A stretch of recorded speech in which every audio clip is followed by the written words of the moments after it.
technology is moving us forward in the global space. There's been a lot of movement. I've seen a lot of movement in the last 10 years, and I think we're getting there. So to me, that's exciting so that we have the information in one place to be able to then use it for reporting and to support the business. And we know exactly what's happening. And I think we're moving towards that trend. So I think we'll be there. And that does bring in all the pieces of robotics and automation because things are in many different systems. So how we can pull them all together to have a good employee record for payroll. Welcome to the Payroll Podcast with your host, Nick Day. Find out what it takes to truly discover what it takes to elevate your career within payroll as we meet with the industry leaders who are shaping the industry for tomorrow. Hello and welcome back to the Payroll Podcast, the first Payroll Podcast of the new year, and I cannot quite believe it's 2020 already. I want to take this quick opportunity to thank every single one of you for listening, subscribing, and of course sharing this podcast. We've now surpassed over 23,000 downloads, which for a niche podcast about little old payroll, I think is truly fantastic. So thank you so much. If you are listening right now, then you have contributed to this success. And so from the absolute bottom of my heart, thank you to every single one of you for your support. Please do keep sharing it so we can get as many of the payroll community enjoying it as possible. And let's make 2020 a real year to remember. So on to today's guest, and we are opening the new year with one of the most recognized, certified global payroll professionals working in the industry right now. I am talking about, of course, Mary Holland. Now, Mary boasts over 30 years experience in payroll, working in roles ranging from payroll accounting, international assignments, system implementation, multi-state taxation, global payroll management, and of course, general ledger and strategy as well. Now, Mary is an extremely passionate global payroll leader who values partnering with others to advance the industry. She likes to help those within it and the organizations she supports to really achieve goals and create world-class payroll services. So it's my great pleasure to invite you all to sit back, relax, and absorb the wealth of global payroll expertise that Mary has to offer. Right, enjoy. Let's begin.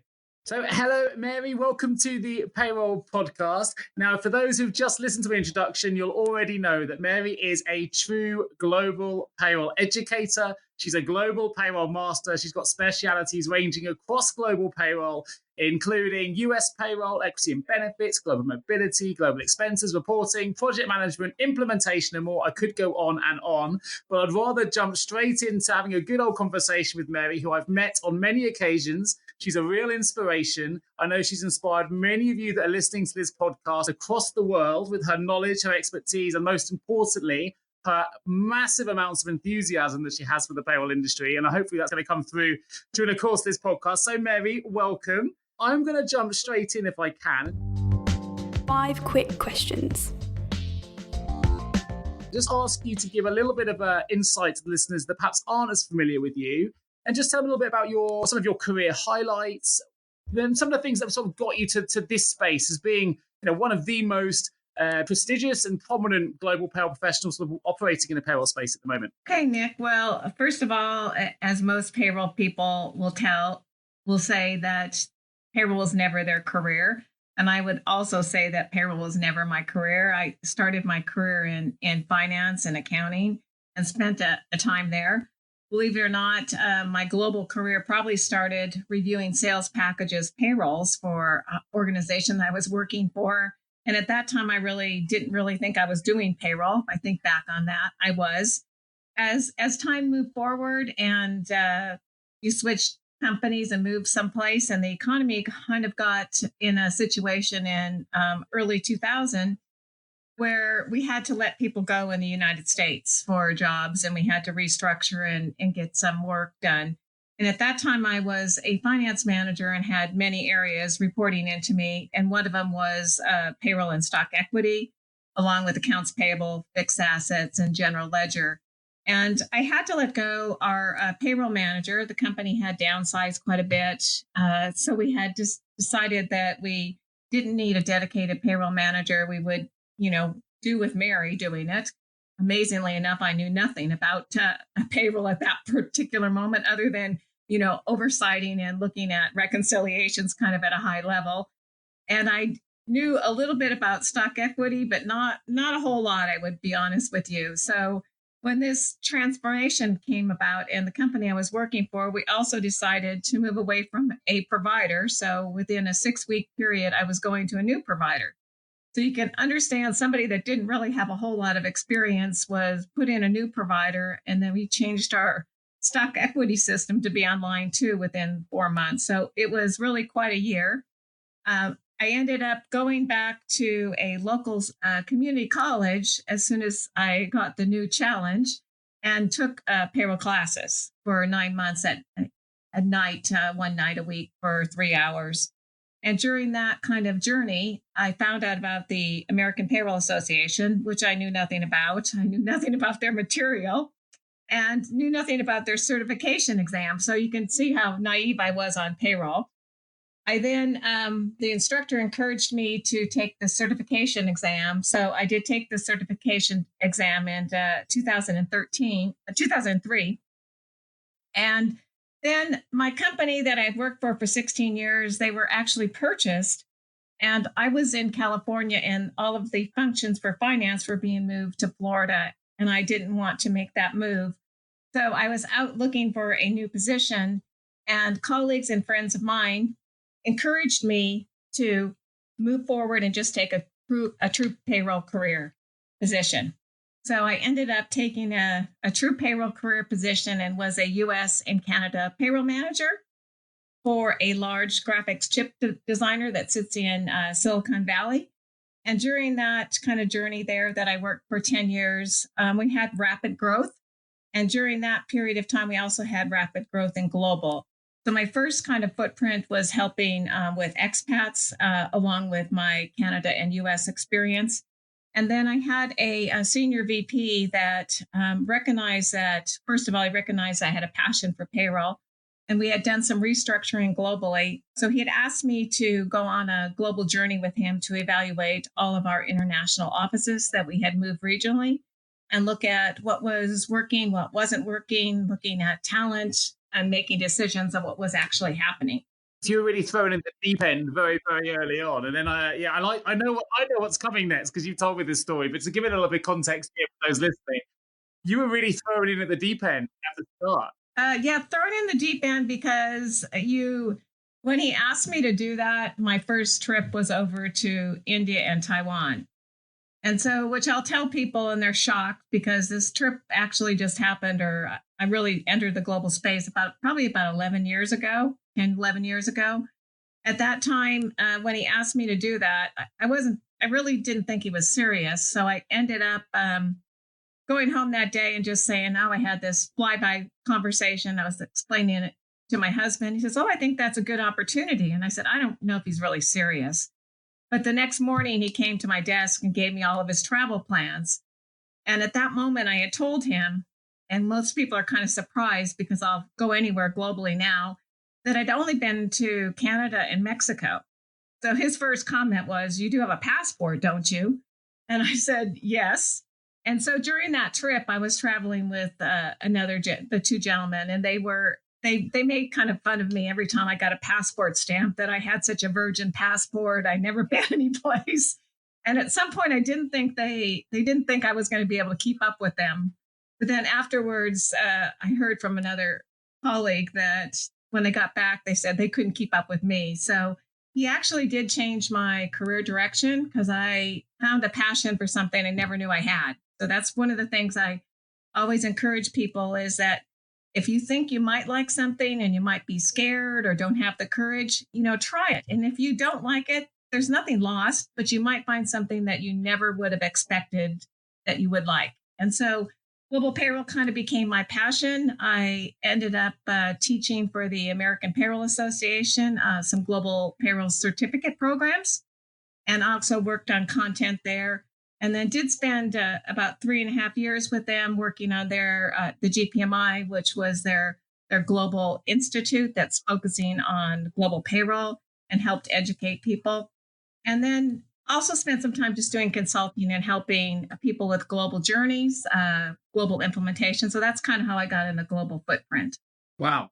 So it's your first experience then really was being flown over to India, a place you'd never been to before. And you'd obviously been out of the country, but only to Canada, right, before that. So it was a real cultural experience as well as anything else, and a real learning experience to be thrown in the deep end into global payroll. Since then, obviously, you as we're going to discover later, we know that you throw yourself into pretty much everything you do. You joined the local, as you call them, chapters in the US, payroll chapter, I think it was called, where you, again, worked your way through to having quite a pivotal role at the APA as well. So with all your experience, Mary, I know this is, we have recorded podcasts in the past as well, of course, when you were working close with the GPMI last year. How do you see the future of global payroll changing over the next 5 to 10 years? If you had a crystal ball right now, what would that be? What would that be showing you? Well, first of all, I think companies that don't think they're going global will end up becoming global because the world has gotten so much smaller. And as we start to look for market share, companies looking for market share, but also looking for talent. And that means talent is in employees that have some experience are in other places around the world.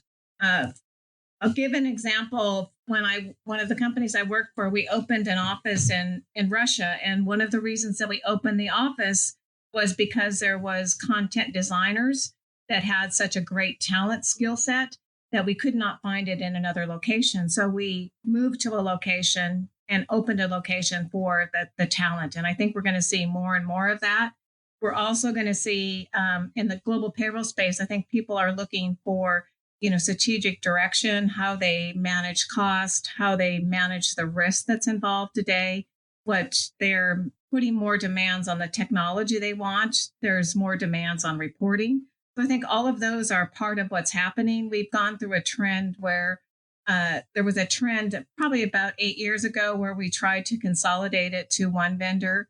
And in some organizations that work globally, but in others it didn't work.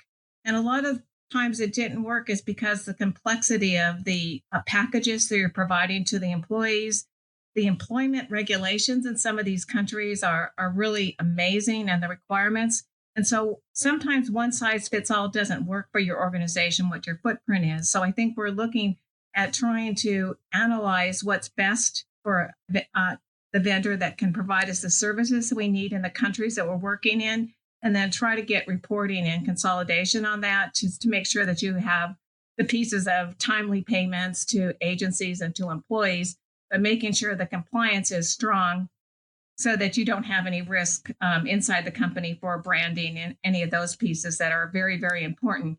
I think that's something that organizations really have to think about is, in a minute you can use your brand if there's something that is out of compliance, because our friendly social media always posts that stuff out so quickly that does play an impact in your organization. So those are all kind of challenges. I think we also have still have a problem with talent, or global talent. I think we still have a lot of people out there. We have a lot of openings for global talent. We still don't have enough people to fill all of the needs for all of the organizations around the world. Well, I'm definitely say hallelujah to that, in the sense that there's a lot of companies out there really struggling to find good talent, but it does exist. But I think it can be a challenge to know where to find it. And I do think that obviously as a recruiter, I'm slightly biased here, right? Because we recruit payroll professionals across the globe. But as the industry changes, I think the nature of the skills that employers are looking for the future are starting to change. I mean, you just talked a lot about. I love the way you said a lot of the global payrolls are amazing. I read that as being, you mean totally complex and really difficult.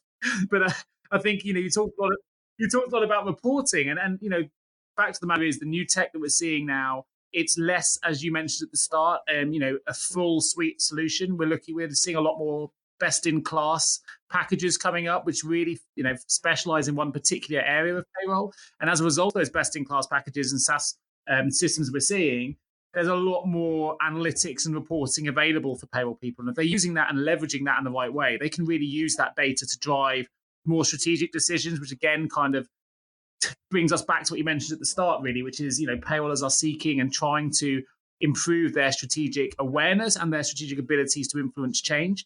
And I think reporting is absolutely paramount to making that change happen. And if systems are giving us more reporting and more analytics that we can analyze, then we're going to see that being a much more fundamental part of the future payroll professional as we go forward. So totally agree with everything you've said. I think you've hit the nail on the head with where the future's headed. We're definitely going more global. And as you say, businesses that aren't global now more than likely will be in the future. And it's definitely getting more complex. But I think the talent is there, but I think we need to, a lot of the talent that people that may not have those skills yet certainly have the capabilities to have them in the future, but we need to start evolving those skills. And I think we're going to see a real evolution in the payroll professional, and the skills that people look for in the future are definitely going to change to what we're probably looking for at the moment. Are you seeing some of that as well? What kind of skills are you seeing evolving the fastest at the moment in the industry, Mary? I think there's, for the global payroll, I think it's a different skill set than the traditional in-country skill set where you're working on the compliance or the rules for a particular country or a particular state in the U.S.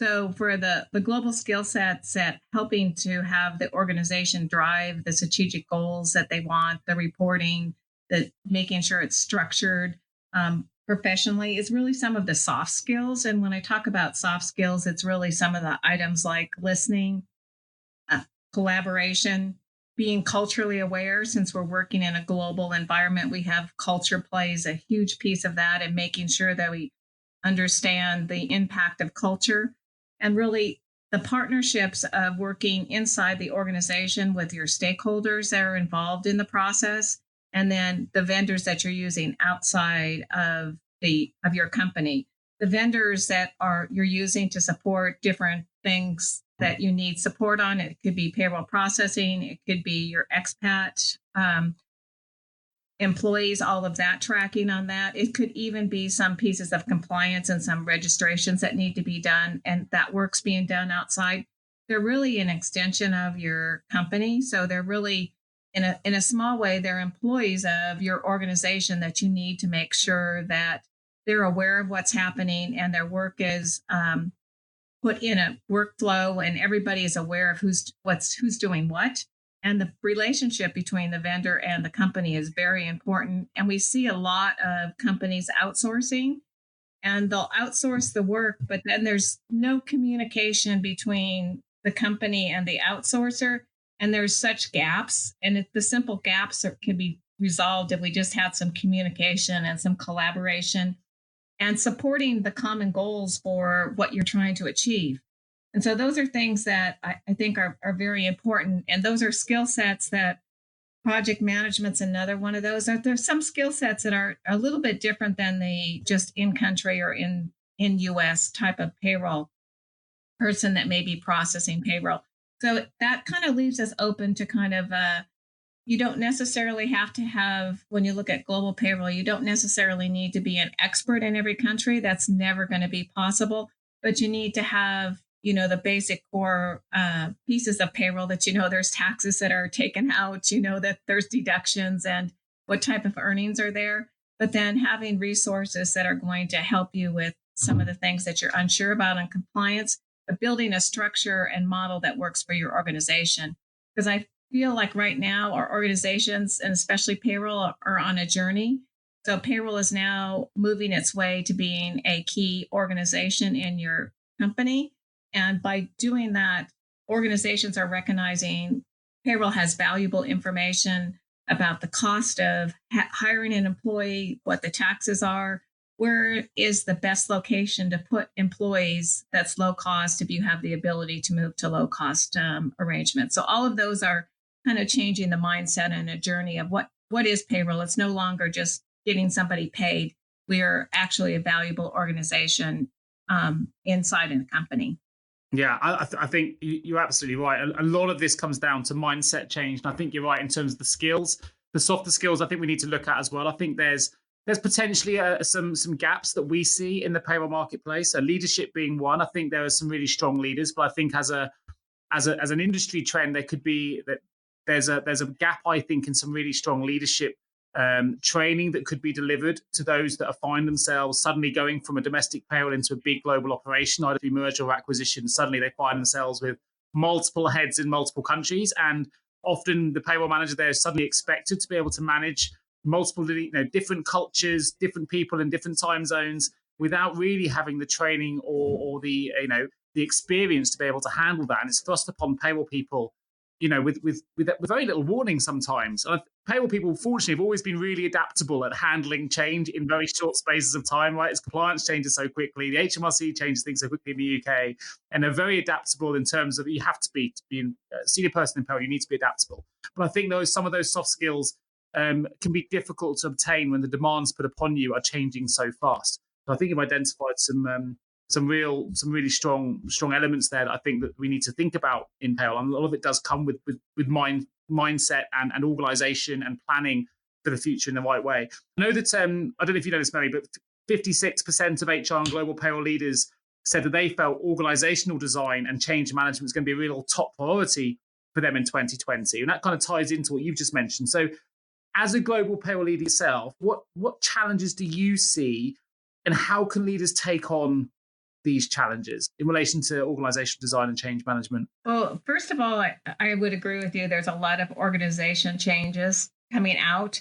I think the challenge that we have is sometimes that change or the communication of the change isn't coming from top down, so that the people that are part of the change don't understand why the organization's making that change. So really, they're looking at, why are you making me do this today? Or why are we making this change or moving to vendor A to vendor B, but don't understand why the organization is making that particular move. And so it's important to have that communicated, making sure the leaders in the organization are communicating that back to the groups that are impacted, making sure the groups that are impacted have times to ask questions, understanding what's happening. We're communicating the change. We're letting them know what the impact is for them. And really, in that kind of change piece, we also have to look at really what's going on in the organization, because some organizations have had so much change. So every year they have a new change that's impacting the employees in the organization. And so the employees might be so fatigued from all this change that they don't take the change seriously.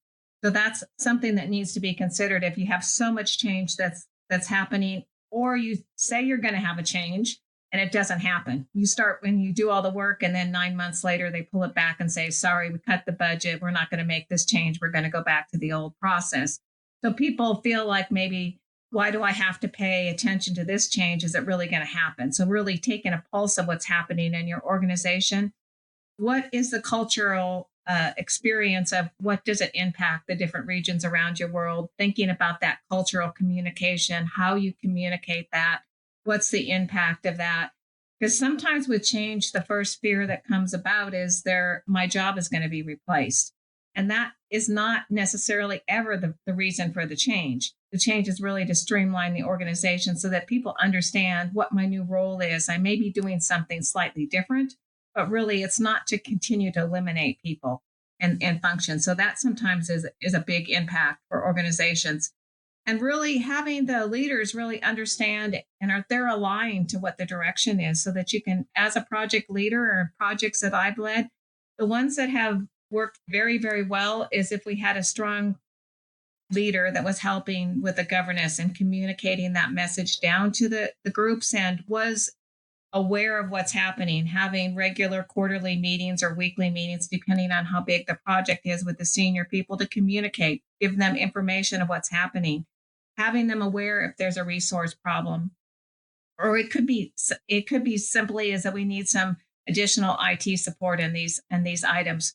Where projects start to fail is really that at the local level, when we look globally, is at the local level, nobody's really communicated to them, and they say, here, you need to do this now. And so at that point, they don't really understand why you made the change. They think what they're doing today is working great. They're at a strong accuracy rate for employees. They're doing their job timely. They don't see any reason at all to make a change. And so that's really the challenge with some of these organizational moves and why we're doing that.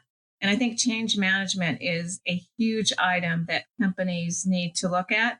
And I do know in some large organizations, they are appointing change management, have a change management department with change management leaders that will help the organization through any type of change. It could be a change in payroll, or it could be a change on the HR side, any type of change.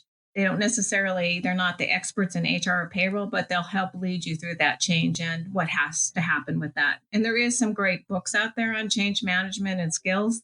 Take a look at, all you need to do is Google it, change management, and there's the information that's out there.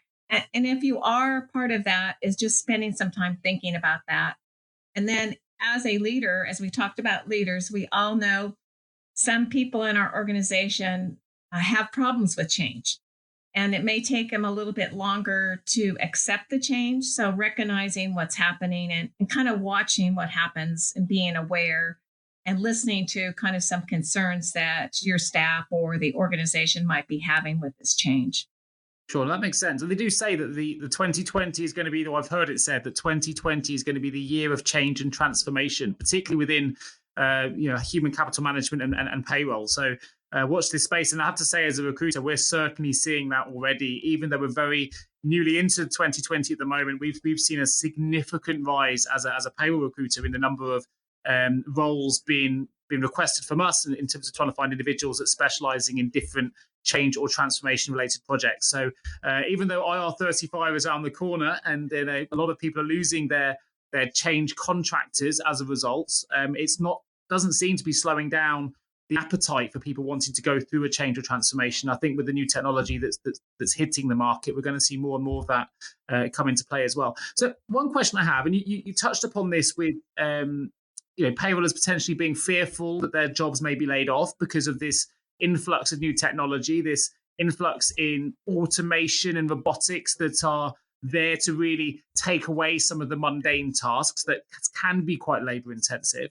One thing I mentioned, I've just done an article for the Payroll Professional magazine talking about the future of payroll. But I think one thing to bear in mind is in every technological revolution we've ever experienced, certainly here in the UK, it has always been, as a result of that revolution, there's always been more jobs created than its cost. It's just we have to recognize the jobs are going to change. And then you touched upon that with the reporting and analytics. But I think if we look at it with that mindset, it's quite an exciting change that's happening. However, what would you say, Mary, to the HR leaders or even the business owners or those responsible for making the decisions that might say, look, and this is going to happen, and to their risk, if you ask me, but there are going to be examples where they say, you know what, we don't need a payroll department anymore. Let's just bring in this piece of tech. Let's roboticize it. Let's automate it. Lo and behold, we're then going to find out there's problems later, I'm sure. But what would you say to the business leader or the owner or the professional that was coming in with that kind of decision? If you were a payroll manager at the moment objecting to that, how would you handle that? How would you try and make them see the light to say, yes, we need new tech, but let's not be too rash and just sort of outsource the entire function right here, because payroll talent and payroll knowledge is really, really important, and it's very difficult to come by, right? It comes over years of experience and years of being in that working environment. So what would you say to those owners that were looking to make those kind of wholesale changes? First of all, I would kind of evaluate what areas we're deciding to make those robotic and automation changes. And I think we all know they're the repetitive tasks that we're doing in the payroll function, and identify what percentage of that is. But also then highlighting, and sometimes it's a great way to use is using a SWOT analysis where you talk about the strengths, the weaknesses, the opportunities and threats, and putting that into a table where you can identify, if we move forward in this direction and you think that you don't need to have any payroll expertise or even outside payroll expertise, here's some of the things that might happen, and explain, there is regulation issues that need to be done. Some of the stuff needs to be done manually in some cases, in some countries. Stamping passports, for example, or a work passport in Brazil has to be stamped when somebody hires and leaves. So how can you do robotics or automation with that type of thing where there's expertise? There's also somebody that has to be aware that everything's working, right? So automation and robotics is only as good as we do all the programming work and we program it all. But if something doesn't happen, we do have to have the documentation pulled together that says, here's what's happened and how we can fix it. So triage, I think, is a different skill set that's needed. So it's somebody that's going to manage a project, and it's also some expertise in the technology that's going to be part of the team. So it's different skill sets that are going to need to be done, but really having them recognize we're presenting it. We're not afraid of your change. Like telling them we think it's a great idea to be using robotics and automation for these functions. And these are the other functions and skill sets that we need to make sure that the business is compliant and we're managing it together and building that team together instead of just saying it's not going to work. So I think it's better to evaluate it first, look at what part of the proposition is going to work for payroll and what's not, and then coming up with some clear, crisp slides. That's why I like the SWOT, because you can put it on the slide and talk to it instead of getting emotionally about, well, this is never going to work, because sometimes that's what happens when we get these changes coming down, and talk to what could happen and could not happen and let them see the pros and cons of the decision and work together with them. Fantastic. What a brilliant response. I think that's you've given a really good toolkit there for people to listen to and sort of take further to know how to address that if they indeed come across an individual that does want to make those wholesale changes. So thanks for that, Mary. It's excellent. So listen, in just a moment, we're going to find out a little bit more about you, find out things that make you tick, Mary. Before we do, I want to quickly ask you, what are you most excited about in the payroll industry at the moment? What's really grabbing your attention and giving you that motivation to go, well, I can't wait to see where this leads in payroll at the moment? Well, you know what I think is really exciting, or what has happened in the last 5 years, is we have so many new vendors and products that are out there that give us a different perspective to how to handle our issues today in payroll. So there's a lot more vendors and products that are available to us as payroll leaders.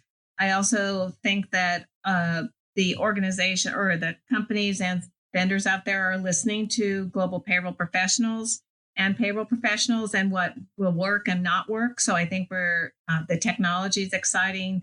The ability to have better services and support's exciting.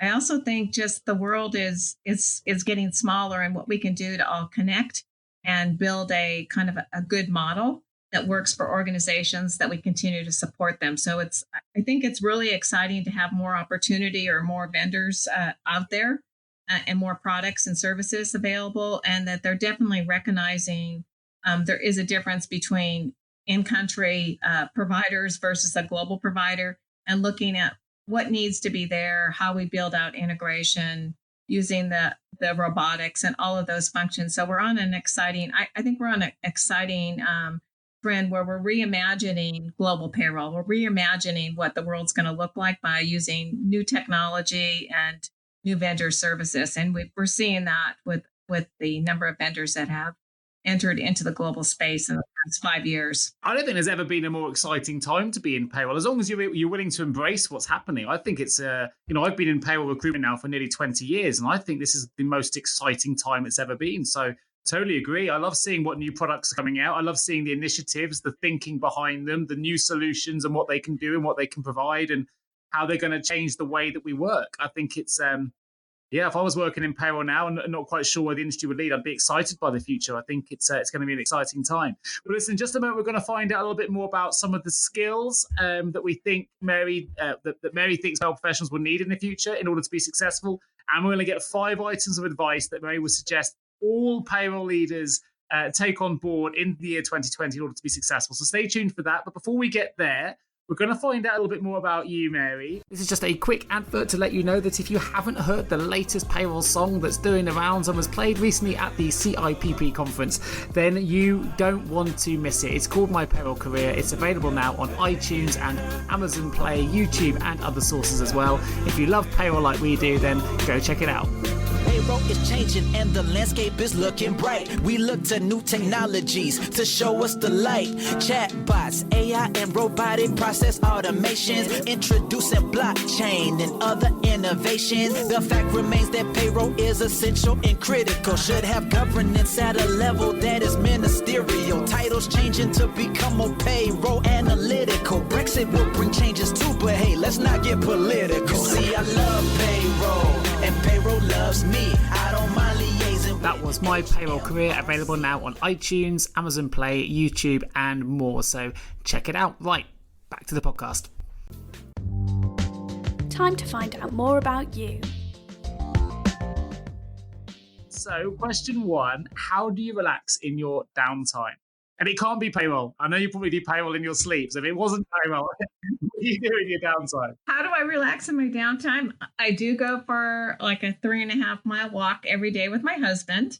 I like to go wine tasting. So probably no surprise for somebody that's sitting in California. So I do like that. I like being out in the outdoors, go to the beach. And then sometimes just watching what I call a movie that has no kind of, might be a romantic movie or something that's happy. It just takes you away from what I sometimes call a book or a movie that really doesn't have any education piece to it, but it just takes you away. And then, of course, spending time with my family and friends. So those are kind of a snapshot to get away from the world of work. You need to plan for that. Favorite movie or favorite book that you can recommend? If perhaps we haven't watched it or read it here before.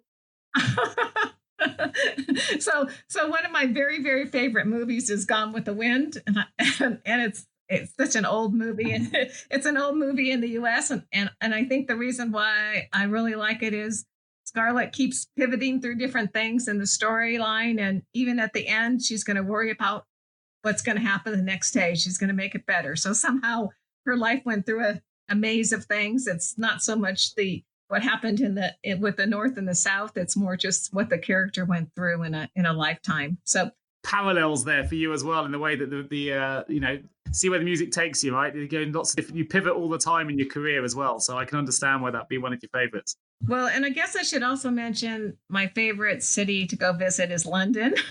As you know, Nick, I do. It is a. There might be a bit of a London theme coming up when I get to the third question here, which is who do you invite to a dinner party? I suspect I might know one of those answers.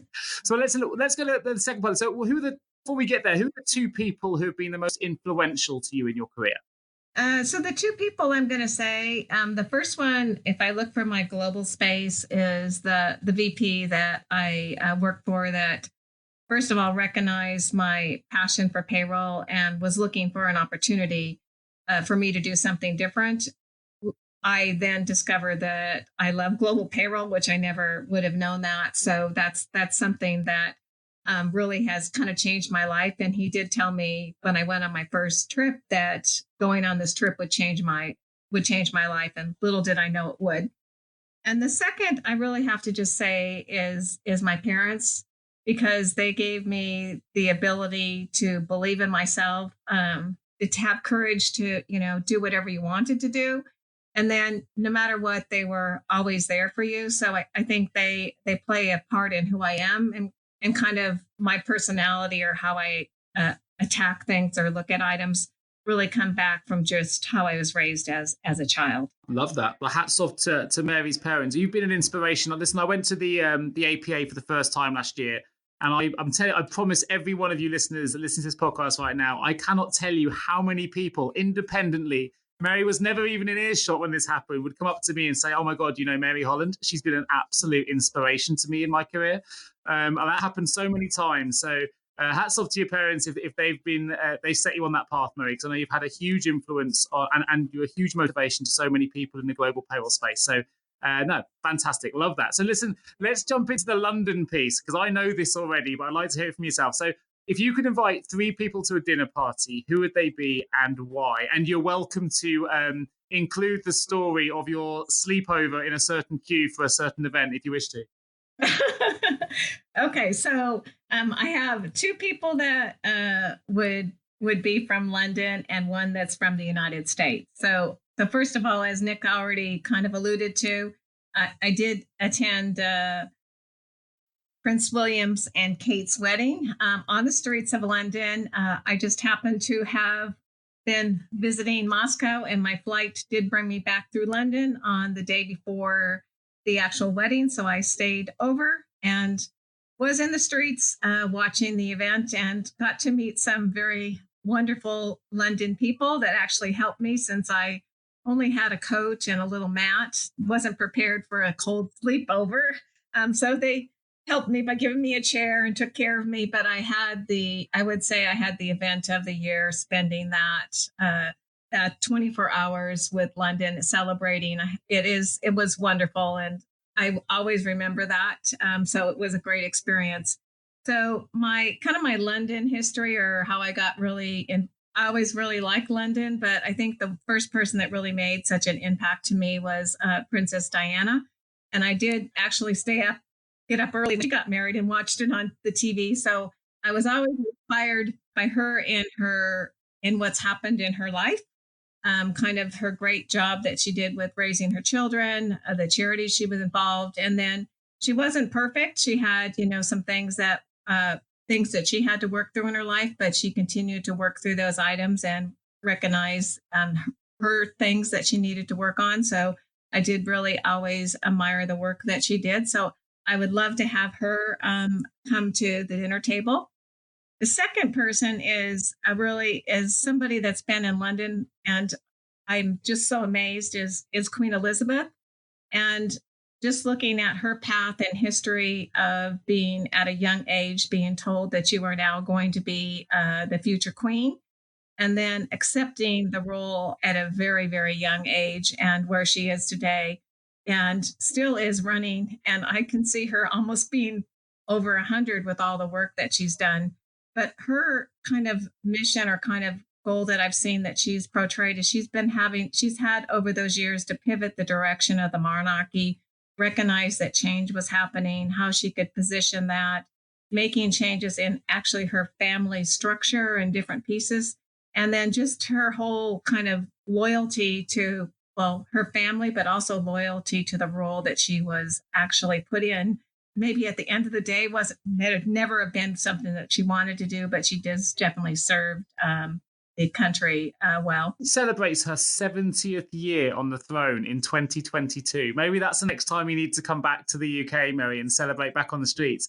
We're 2 years away from her 70th year on the throne, which would be, what an achievement that is. I don't blame you for highlighting her as an inspiration, because to be the head of the monarchy for that period of time, 93 years old, I think she is now, and still going really, really strong, I think is incredibly impressive. Incredibly impressive. And hopefully that means you might come over and we can do dinner at the same time. In 2022, we can do an early date, Mary. Yes, I will. No, I mean, I definitely think there's, even if you're not really into the monarchy and all those pieces, I think you just look at the skills that she has as a leader, the ability to pivot and make changes, because the world has changed around her. If we even think about that, there was no cell phones, there was no computers at the time that she became really actually queen. None of that stuff was there today. And just the wide area of trying to reach out to people is drastically changed. I mean, they're using Twitter and some of those functions today to tweet out things that are happening. So you can see there's been a major change in what's happened in the world around where she was. And the last person that is Jacqueline Kennedy. And one of the reasons that I really recognize her for her, first of all, her support to her family, but also the support that she provided when President Kennedy passed away. So she was very young, in her early 30s when that happened. And she actually pulled the country together with her, strength and courage, and really planning out, a very nice funeral that the U.S. citizens around the world could recognize. And her support, I think, helped, kind of a drastic situation that happened. No one wants to see the pieces of somebody have an assassination, because that actually was, TV was started to be used then a lot. Had become broadcasting and news, and things were there. So I think she actually pulled the world together. And she also then built her two children that were her legacy, and family was important. So I really recognize her just from what she did. So those would be my three. That'd be a strong female dinner table: Mary Holland, Queen Elizabeth, Princess Diana, and Jacqueline Kennedy. Yeah, that'll be a force to be reckoned with for sure. Fantastic, a brilliant answer and brilliantly great. Thanks, Mary. So, last question before we jump back into the future of payroll. But if you didn't work in payroll, Mary, what would you be doing? Well, that's kind of an interesting question, because I believe it or not, my bachelor's of science degree is in dietetics, and I spent I know most people probably aren't even had a minor in business. So that's how I kind of ended up more in accounting. But my true kind of love in that kind of career was really like organic chemistry and biochemistry. And my direction that I originally was going to do was help kind of people that had different illnesses to look at what diets and that piece they needed and monitor different things on that. So that probably would be a career path that would be interesting.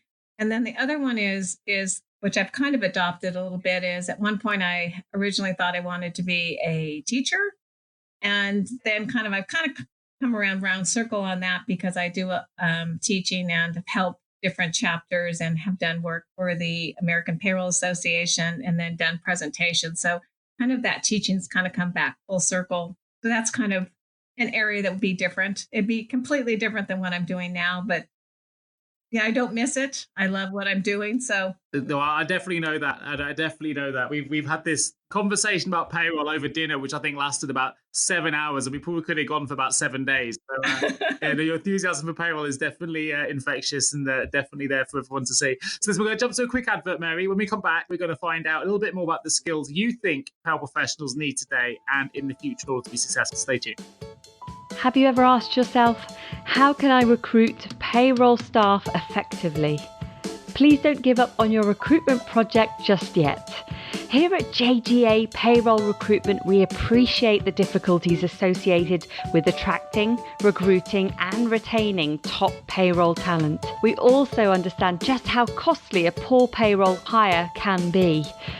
JGA Recruitment are a niche payroll recruitment agency who will partner with you to resource payroll candidates who will improve both the accuracy and efficiency of your payroll department. Contact us today on 01727 800 377 or visit jgarecruitment.com to find out more. 5 technical questions. So, Mary, what skills do you think payroll professionals need today and in the future in order for them to be successful? So the first one is I think we have to have adaptability. So we have to be adaptable to all of the things that are happening. First of all, there's changes in tax agencies and regulations that we have to be adaptable, but adaptable to what's happening inside our company. We may have a new system that's happening, really looking at what's happening in our organization and try to be adaptable to what's happening, which then kind of rolls into the change management, really looking at how do you as a person handle change? Are you somebody that can readily accept the change, or are you somebody that's a little bit slower? And then as a leader, how am I going to lead and think about leading my teams through change management and what's needed to be successful when a change does occur, because we are living in a changing world, and it's as simple as a changing new technology, or it could even be using a new browser or what's coming up. How do we use technology? Are we moving to using mobile devices to communicate with employees? That's a change that could happen very easily in an organization. And if you look at the simple things that the iPhone and the Apple Watch, all of those are now small devices that really are a computer instead of having a laptop in front of you. So I think we're going to have more change with that and how adaptable we are to using that to communicate in payroll. And then really, what is your drive and enthusiasm for the organization that you're supporting and your passion for payroll? Do you have a passion? And do you like what you're doing? And when I look at that is like, evaluate in your job, do you really like what you're doing? And if it's not really something that you like, maybe you move to a different function in payroll. Payroll is such a wide area where you can move to. You can be work directly for a vendor and be selling the product. You can be a payroll recruiter like Nick, right? So he's helping find people to get new careers and move forward. You're still working in the payroll industry. Do you want to just work and do payroll reconciliations or be the IT expert or somebody in robotics? Find the area that you really like and evaluate, does that bring you the passion and the enthusiasm that you want? It may not happen overnight. You may need to take some classes. You may need to take some reading. but you might have to also make that first step to talk to who you're working for and share with them that this is the direction that I want to move in. You may even want to move over to HR or even move over just to GL. What is that path to get me there, and looking for that? Sure. And thanks for the plug there, Mary.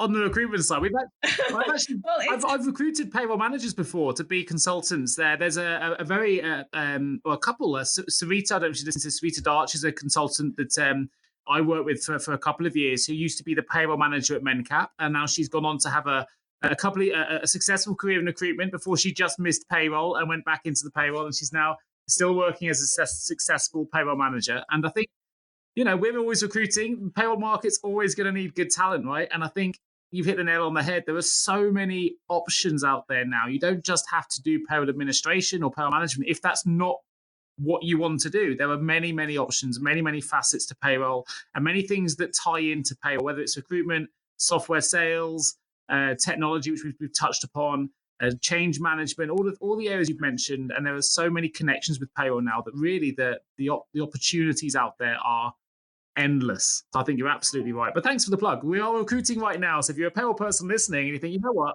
I could do what Nick does, give me a call.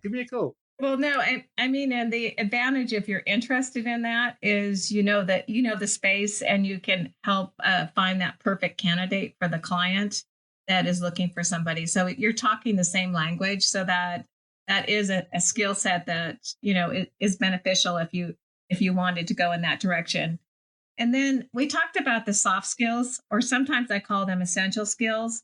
And really those come back to the communication, the collaboration, having customer service, recognizing that you need to support the team, how we provide those leadership skills, how we provide culture and diversity, making people aware of those type of skills that are essential. Project management is another one of those skills that people sometimes they're essential in every part of payroll today, so that the projects or the team or the alliance of the job functions can be put together.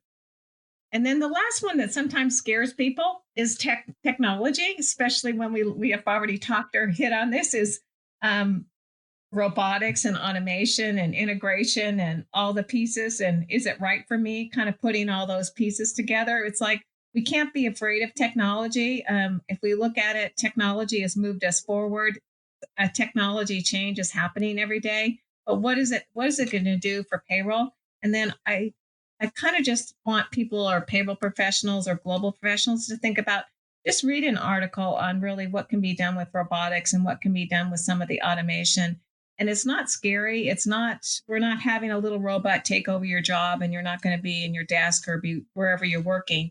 It's really just technology that's going to help what we need. And it does position the company to get information and streamline what needs to be done in an organization.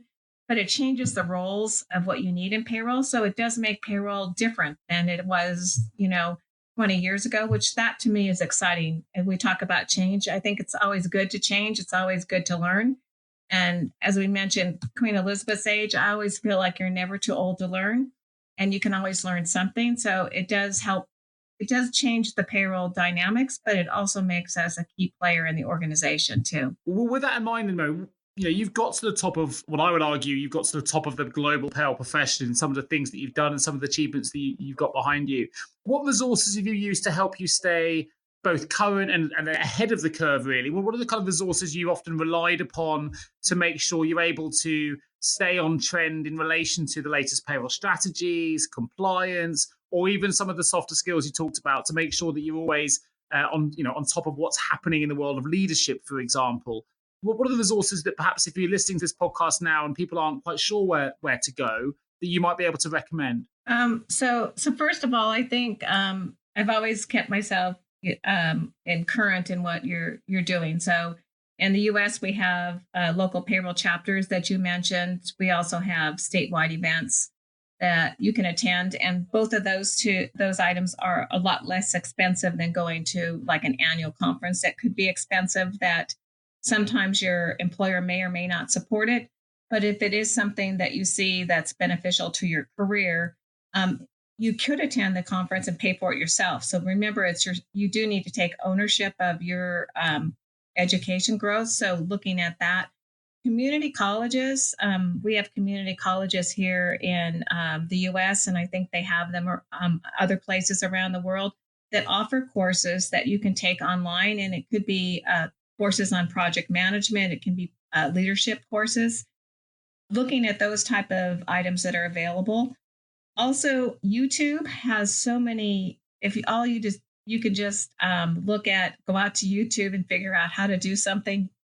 Yesterday was trying to figure out how to add a new font to my my Mac. And so I just went out there in a minute, just YouTubed it, and I got the video and easily to do that. So the YouTube has some great things out there on leadership. We also have topics that are out there. I also like Twitter. And so I'll tell people that we don't have to be tweeting, just join the Twitter feeds for different organizations, vendors, different associations, because they're tweeting out some good content where they're going to give you an article and something to think about, might talk about culture, might talk about diversity. So getting yourself exposed to different items, and then looking at kind of where do you want to be and what skill sets I might need some help on. So looking at what that might encourage you to do that. And I like to just kind of be aware, maybe look at if I was going into a new country, I would just go out and start doing a Google search about that country. A lot of times the first thing I look is the culture, what type of industries are in that particular country, what's the taxation, right? So understanding the taxes. Sometimes I even like to look at fun things like how many holidays they have off and their work hours. If we look at my friends in France, they have a reduced work hour week for us. So just using that and kind of trying to look at never stop learning. And sometimes it's just an article that you read on a plane that's in one of the magazines that you might be on the plane with that shows some leadership skills. And then you can pick the leadership piece up. So looking at that and then trying to make sure that you plan for that so that you also always stay current and watching what happens on trends. And so that's why attending, payroll events or events that are associated with having vendor halls or expo halls, they're great because you can talk to the vendors and see the products and services that they're offering so that you kind of have some good insight to where the direction is going in the industry. But also it's a benchmark to see, is your vendors that you're using today, where are they compared to what the industry trends are happening? So I think it's making sure you stay current and finding time for that. And it could be as simple as blocking an hour off each day on your Outlook calendar for yourself to think about what you want to do and making sure that you plan to achieve that. Because otherwise, I think if you don't plan for yourself, it's not going to happen. There's always going to be a hot project that you have to work on or somebody's going to take your time away. Sure. Well, you've listed a number of great resources there, which is fantastic. And I love the YouTube one because, as a recruiter, and actually, funny enough, it literally happened today. So an individual had put that they had some great Excel skills on their CV, but actually when tested, had very few Excel skills at all. And my argument would be, look, if you're going to be confident enough to put a skill down on your CV that actually you don't have, it's very difficult, I think, to justify for something like Excel why you don't have that skill, because there's plenty of opportunities for you to go onto YouTube in your own time and learn aspects of Excel, as an example, aspects of Word, PowerPoint, or even a payroll system. They're all kind of there to find. If you don't know how to do a pivot table, or you don't know how to do a VLOOKUP, or any of those skills, we do have access to materials online using places like Vimeo or YouTube that will show us how to do those things in step-by-step formats. So, if you do want to advance yourself and you want to give yourself an edge at the next interview, and you know that the next interview that's taking place or the next payroll position you're looking at needs a certain skill, and perhaps either you don't have that skill or you need to brush up on that skill, there are resources out there that can really help you. And it doesn't have to be Excel based. It could be, as you mentioned, that if the next job involves processing French payroll, then pick up a publication that covers French payroll, whether it's the GPA magazine, Payroll Professional magazine, or go online to the GPMI or any of these many resources you can access, and just brush yourself up prior to the interview. Listen to these podcasts if you have to, because they have some great speakers. If you were going to an interview that involved Canadian payroll, what better podcast to listen to than the one we recorded with Giles Champagne that talks all about Canadian payroll? So I think I think there are less places to hide now for people that are looking to interview for new positions, and then say, and because the skills are out there. You just need to be willing to go and find them and be proactive enough to really help educate yourself before you get there. And I think you've highlighted some really, really excellent resources that you use. And I think you're absolutely right. It comes down to that mindset thing again, to go full circle, where people do need to take it upon themselves, have that attitude of proactiveness to go, you know what, I do want to advance in payroll. I do want to go further. And I'm going to have to take some of that workload on me to make sure that happens. And as you say, there are loads of resources to help that happen. So thanks for that, Mary. You shared some brilliant resources that you've used. And it's got you to where you are. So it's obviously worked for you, which is excellent. So we're nearly at the vault stage. Before we get there, Mary, what's the one common myth you often hear in the workplace in relation to payroll? And can you debunk it right here, right now? I think the common myth is that everyone thinks that there's just some magic easy button and that's all payroll people do all day is press that button and nothing, that's all they do, right? And sometimes I think, or some people think that the rest of the time they have time spending, out buying things online in that aspect, which is kind of hilarious because there's never any time on that. I think it's really how you debunk it. I think is really making sure that you have great customer service, you come across very professionally, provide any type of education on payroll. It might be as simple as adding information on your company's internet site. I did have a gentleman that worked for me years ago that we were in Europe, and he actually broke down each of the countries, and we put it on the website that had some information that linked them back to tax agencies and information that was going on, how just a brief snapshot of what's happening in payroll. And then really when you're talking to people in the organization and you see that they have a need, it could be as simple as sharing with the financial analyst, I know we have an upcoming bonus period. And did you know that employer taxes are at X%? So providing some information and continuing to make yourself think about being valuable to the organization. But at the end of the day, you want them to come to the payroll team as being the expert, right? So they need your expertise. So continuing to look at ways you can help the organization, because I think that's where we're going to get value as a profession. We're there as a profession, but I think sometimes we don't get the value that we have in an organization because people are unaware of what's really happening. Really need to share with teams and explain to your manager. Good stakeholder communication helps with that too, so that each person understands what really happens. And so when there is something that does involve payroll, they're pulling you in as the expert to help solve the problem. Sure. No, fantastic answer. Listen, I can't believe we've got to this point already, Mary, but we're now at the point of the vault. So we're going to open the vault. Entering the vault. What is one piece of advice you would give to someone working in payroll right now? Just one piece of advice. What would it be? Making sure that you have a passion for what you're doing every day. And if you don't have it, look for something that's going to provide it, because a day is a long time if you're not enjoying what you're doing. No, you're absolutely right. Absolutely right. Fantastic answer. If you had the power of foresight and you could change the entire global payroll industry with just one action or one improvement, what would that single action or single improvement be?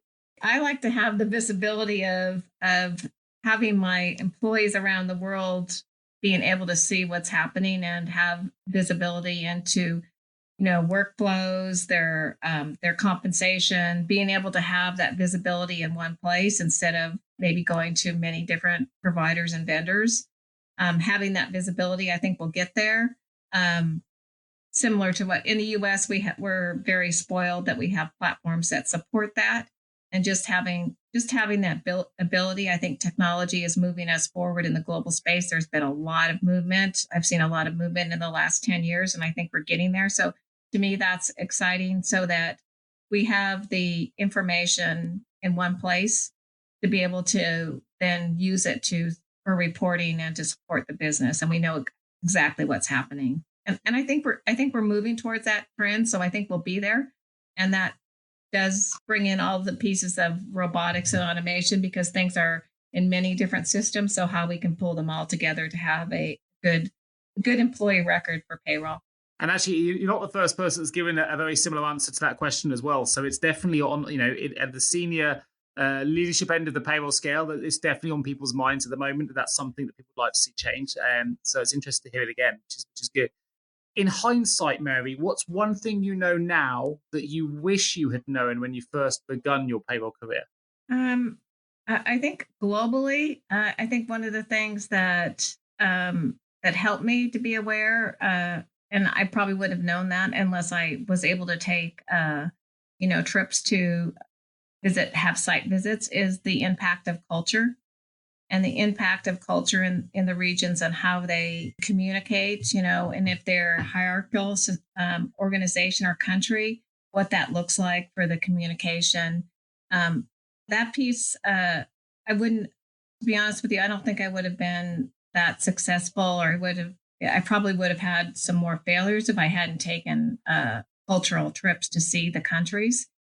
And then it's as simple as just observing how they operate and being aware. And I think that means just listening and looking and watching. Those help you kind of build things. And then from many of those pieces, then I would go back and, Google that particular country's culture, and the pieces all kind of play together. So now if I'm going someplace new, I'll go out that I've never been. I'll go out and Google it so I kind of understand what the culture's like.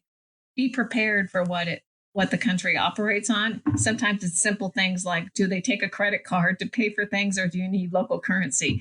So those are things that I don't think I would have ever known, but the culture piece plays such an impact as you're working with the teams and trying to build and understand the pieces of being a leader. Love that. And actually, I'm going to plug someone else's book here, but I've just started reading, about halfway through reading it. And I think you might like this, Mary. I'm not sure if you're familiar with it, but I'm reading a book at the moment by Danielle Braun and Jitski Kramer, which is, I saw Jitski do a talk a year ago, and she's kind of inspired me then. So I went and got a book. And the book's called The Corporate Tribe, and it's organizational lessons from anthropology. And it really talks about, I guess, the essence of culture and how you can use the essence of different cultures to really help deliver successful change programs. So it kind of ties in some of the things you've talked about today, which is, the importance and how we're going to see so many different sort of the year of change, if you like, all the transformations that are happening and how people need to upskill themselves in project management, but also being able to handle some of that resistance that you talked about as well earlier on today. And I think, as we do become more global and as we become, hopefully, the world needs to become more inclusive and needs to become more diverse. It's a really, really good book that brings a lot of these different elements into play. So I don't know if you've read it, but I highly recommend it. I'll put a link in the episode notes called The Corporate Tribe, and it's a really fantastic book. So, I thought I mentioned it here because I felt it was relevant, but you might enjoy that. So I'll send you a link through. So last question for the Payroll Podcast. I'm sorry we've got to the end already, but it's a big one. What does payroll mean to you? I see it as I'm providing payment to employees that they're helping the money that they're receiving every day or around the world once a month, every week. However, we talk about daily pay a little bit in the US, so it could be every day. Is that what I'm doing is providing compensation to the employee that's accurate and on time, and that I'm providing that compensation that they're receiving, if it's accurate, that they're going to use to support their families. And everybody around the world is coming to work to support their families. And in some countries, it's harder than other countries, but I feel like we're providing the support to the employee and making sure they're receiving correct compensation. But the other piece is really from, I guess, probably from my finance background and accounting background, is making sure that we're compliant in the tax regulations and reporting that's required, that the country has mandated. And in that case, kind of protecting the company. So kind of pulling the audit piece of things and compliance piece to really the human piece of why people are coming to work. They're coming to work to receive compensation. And payroll is important for everyone to make sure that they get the compensation they deserve so that they can support their families. Fantastic. It's like payroll is kind of the parent to both the employer and the employee, right? So if it's not right, it doesn't work. And it's, as you say, it supports the commercial enterprise of the business and the families of the employees that work within it. I think that's a fantastic answer and a great way to bring the Payroll Podcast episode to a close. So thank you, Mary, so much for joining me today. We've got dinner booked now in 2022 for the Jubilee. So I'll book that in now while I've got you. What I'm here as well, Mary, where are the places that people can connect with you online? If they hear this and they want to say, you know what, I would love to speak to Mary about Global Payroll in more detail, where's the best place they can find you? Probably on LinkedIn would be the best place, and you can send me a LinkedIn message. And then my email is out there on LinkedIn, so that's probably the best place to connect. And we didn't mention LinkedIn, but of course that's another one of a great resource to be out there on LinkedIn. And there's classes that you can take through LinkedIn, so another great resource. Absolutely right. And I'll make sure there's a link to your direct LinkedIn page as well in the episode notes. If you want to connect with Mary, have a look at the episode notes to this podcast episode, and you can go straight to the link to catch up with her directly. So that kind of just leads me to say it is, of course, new year, new opportunity. So whatever 2020 brings, if it is indeed the year of transformation for your business, or if you just need to recruit a payroll professional in whatever guise that might be, whether it's payroll analytics, payroll administration, payroll sales, payroll transformation, I can help. So do give me a call. My number's 01727 800 377, or you can email me at nick@jgarecruitment.com. Otherwise, if you've enjoyed this episode, please remember to like it. Please remember to subscribe it. And most importantly, please share it with all of your payroll friends so we can reach the biggest audience we possibly can. Thank you ever so much, Mary Holland, for joining me today. It's been a fantastic hour and 10 minutes of time. So I hope you've enjoyed it as well. And I look forward to bringing you the next episode of the Payroll Podcast real soon. Thank you so much for tuning into the Payroll Podcast with Nick Day of JGA Recruitment. If you need help with a current payroll vacancy, then please get in touch with Nick and his team. All contact details can be found in the episode notes. In the meantime, to make sure you never miss a future episode, please subscribe to the show through any of your favorite podcast channels. Till next time.